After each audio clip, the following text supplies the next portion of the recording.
Although it is not my intent, I am going to end up insulting some of you with this video, but I don't mean it to be insulting. I mean it in the most helpful way of trying to point out things that people are doing wrong. So, optimal training and, being all in, being serious, and things like that. This is just my observation.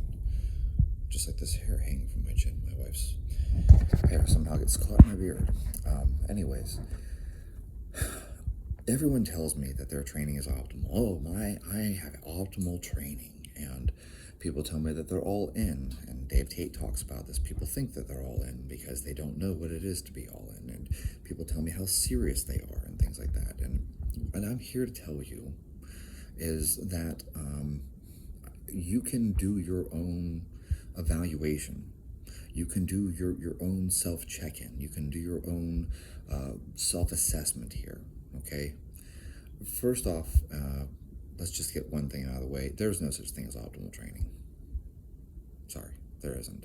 Because optimal is whatever you're not doing. Like it's a moving target. I'm not making this up.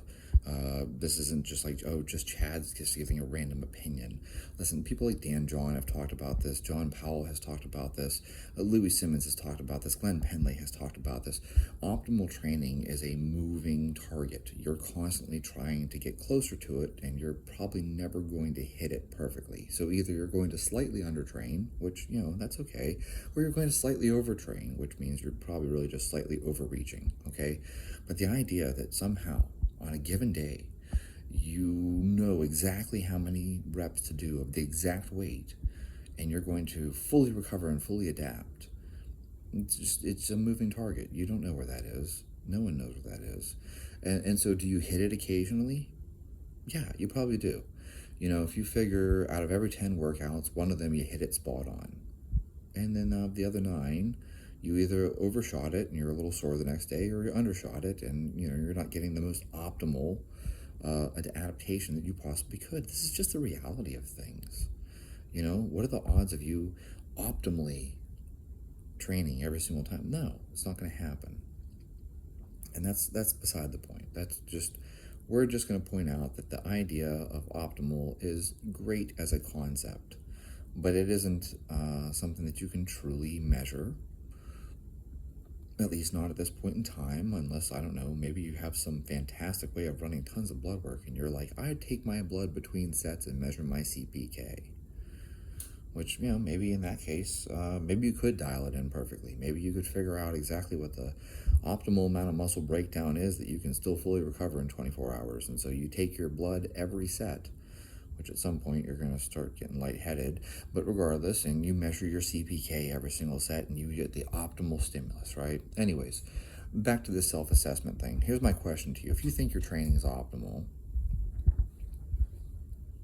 how many meals have you missed? Let's just start with this past week. How many meals did you miss the past week? How many meals did you miss the past month? How many meals did you miss the past year? If you tracked this, if you just missed 1 meal a day, that's 52 meals in a year. That's 52 growth opportunities. But that's probably not going to happen, right? Or not 1 meal a day. I'm sorry. 1 meal a day would be 365. I meant 1 meal a week. Sorry. If you missed just 2 meals in a week, suddenly you've missed over 100 growth opportunities. That's something to think about. Those are really small things, but they add up. And you'll listen to elite level bodybuilders talk about how important the consistency is. 6 meals a day. I can't remember who it was I was listening to. Oh, forgive me. I feel like it was Think Big Bodybuilding. And Scott McNally was on, and I feel like Dusty Hanshaw was there, and someone else who, you'll have to forgive me. Anyways, it's recent. And they were talking about this, and Dusty made this comment where he says he can't remember the last time that he missed a meal. That's what it takes to get to those levels. Like Jay Cutler wasn't missing meals. Ronnie Coleman wasn't missing meals. These guys carry their food around with them. They don't miss meals.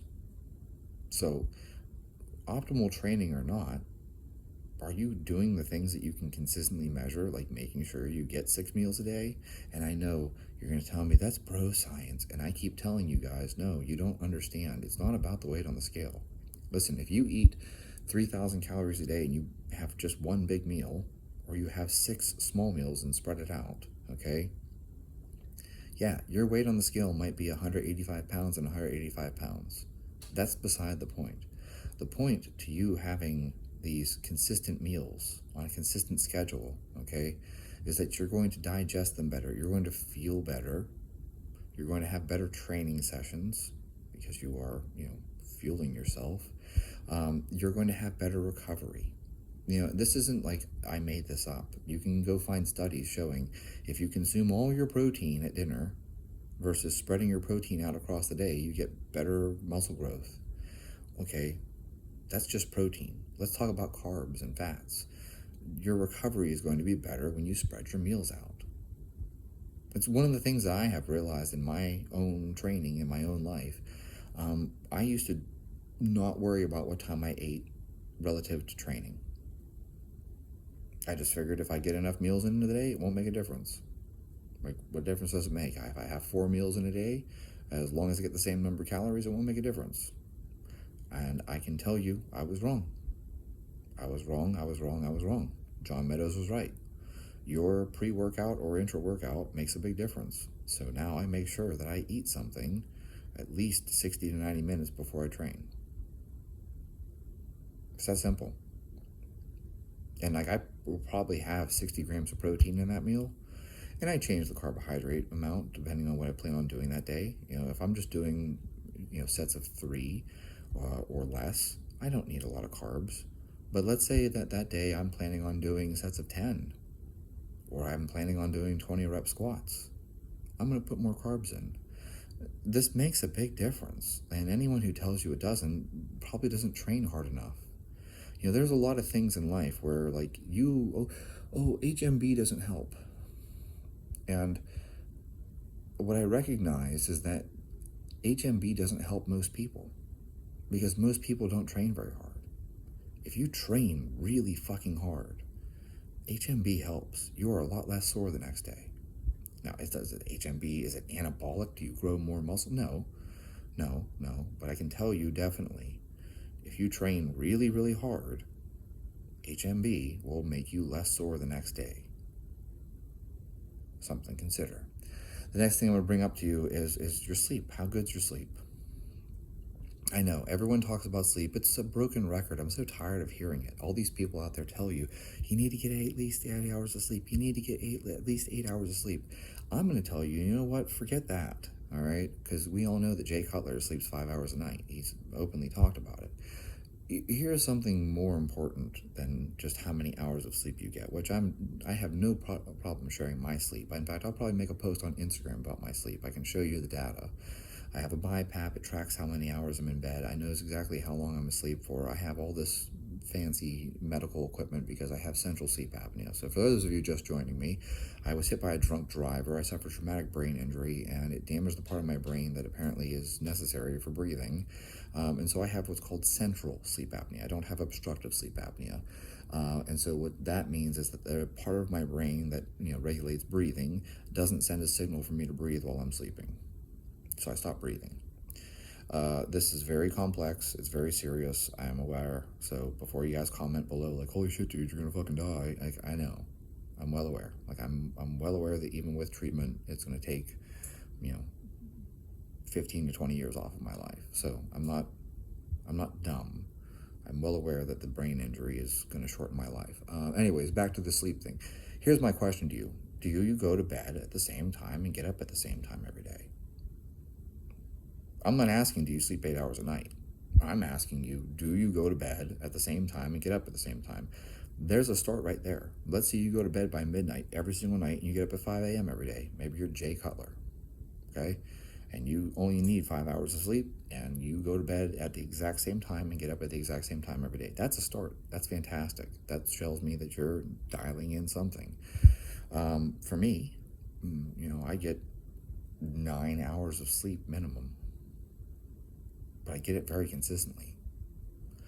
And I will probably go take a nap after this video because I'm exhausted all the time. This is one of the fun things of dealing with this brain injury. I am exhausted all the time. I could easily sleep 12 hours a day. But what I do very consistently is I get to bed every night at the same time, and I get up at the same time every day.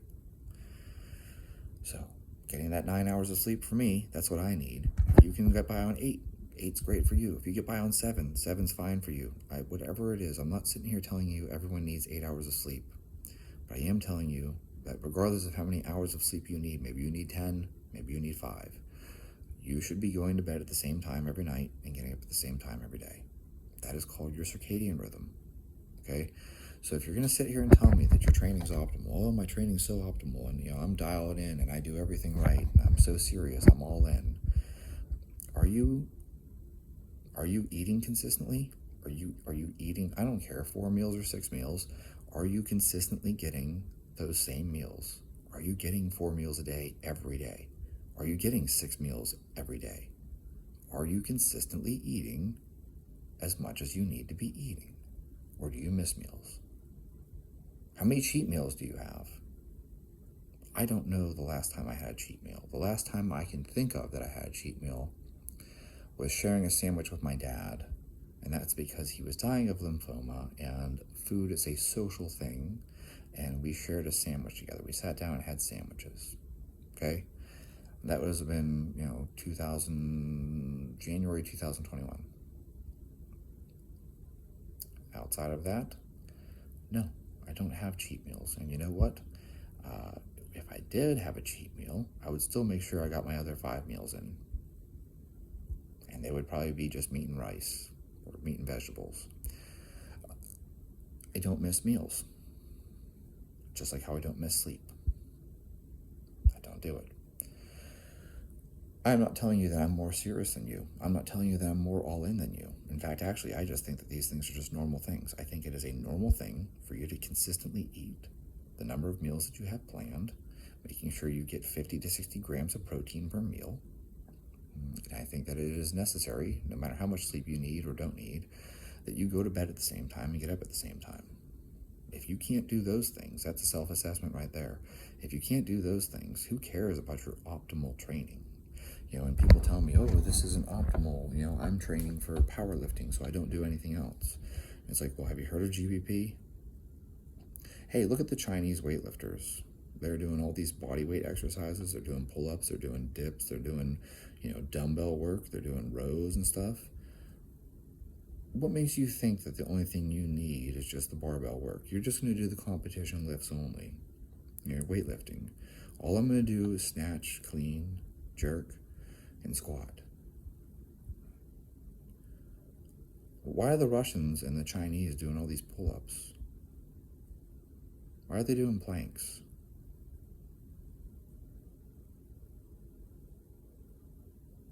What does that have to do with weightlifting, right? It's not sport specific. And I think we all know that you need to do these other things to train the attributes that aren't met by your competition lifts. I don't feel like this is a difficult thing to grasp, but it has come up in conversations that I've had with multiple people now, where people tell me I only do the competition lifts. Why? Weightlifters that tell me all they do is squat, snatch, and clean. And I'm like, why? No one else trains like that. You can't tell me a single weightlifting system out there where they don't have the lifters doing other things. Oh, the Bulgarians. Oh, the Bulgarians. Except the Bulgarians did that in order to peak for competition. They didn't actually train like that year-round or during their quadrennials. It's weird because there's stories of Bulgarians doing things like split squats and step-ups. So if all they did was snatch, clean, and squat, why the hell were they doing split squats and step-ups and deadlifts and other movements? Why were they doing back extensions? And,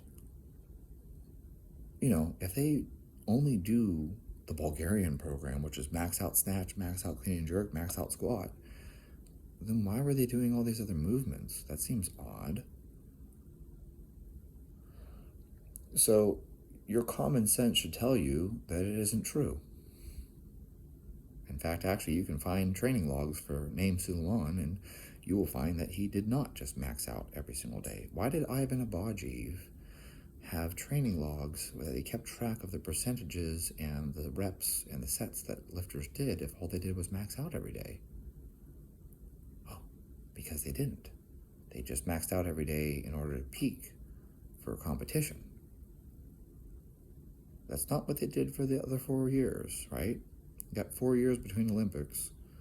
So for 3.5 of them, they were doing something else besides just maxing out every day. My point to you is this. How many ounces of water did you drink yesterday? In fact, let's make it even more specific. How many milliliters of water did you drink yesterday? You don't know. You don't know? Weird. How many grams of salt did you consume yesterday?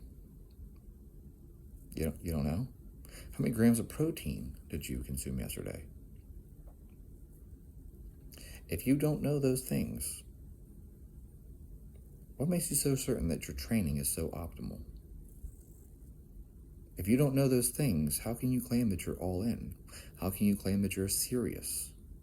You're not doing basic things like keeping track of how much water you drink?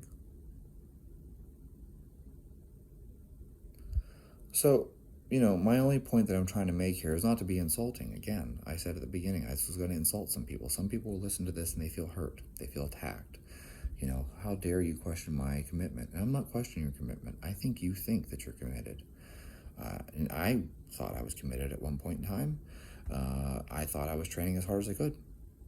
And then I ended up being around other people who were much more committed than I was. And they were all in. And I realized what it was. I used to think I trained hard. Then I met guys who trained hard. And I was like, oh, that's what it's like to train hard. Okay. So, we are all victims of our own experience. This is the hardest thing you've ever done. That's true. It's like that first breakup you had whenever you were in 5th or 6th grade, and it was like the worst day of your life. Because it really was. Up to that point in your life, that really was the worst things that's ever happened to you, because you're so young that you haven't had other bad things happen to you. So that first breakup whenever you were in 5th grade, oh God, it's devastating. You're so embarrassed, and everyone's going to talk about it at school. This is terrible. My life is over. Yeah, you felt that way.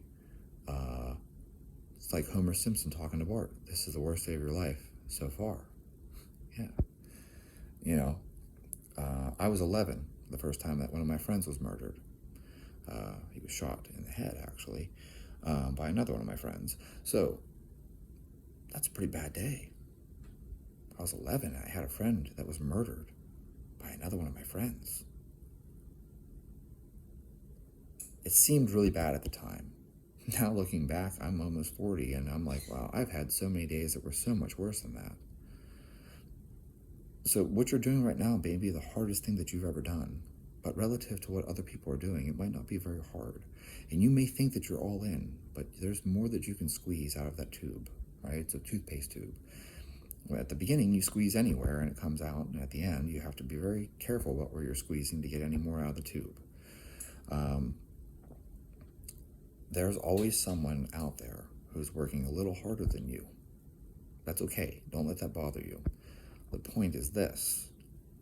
Are you hitting the big things that you can be hitting and that you should be hitting? Because you know full well you should be going to bed and getting up at the same time every day. You know full well that you should be eating your meals. You know full well that you shouldn't be missing out on protein. You know full well that you should be drinking enough water. You know full well that you should be getting enough salt. If you're not paying attention to those things, then, what's the point of training if you're not going to recover? So, I am sharing this because I hope that it makes you recognize some blind spots. And then maybe some of you are already doing all of these things, and that's great. This video was a waste of time for you, and I apologize. But for a lot of people, they're missing these things, and these are very simple things for you to pay attention to. Dial in your recovery. I don't know why people don't pay attention to that. You know you don't get stronger in the gym. You get stronger from recovering. So how optimal is your training if you aren't optimizing your recovery? And we're not even getting into things like red light and getting sunlight and all these other things like that. I'm just talking about the basics. So if your recovery is not dialed in, then your training isn't dialed in either. And that's all I'm trying to elucidate here. And I'm giving you a way of self-assessing and asking yourself, am I really dialed in? And you might not like the answer, or you might really like the answer. Either way, I hope this video was helpful.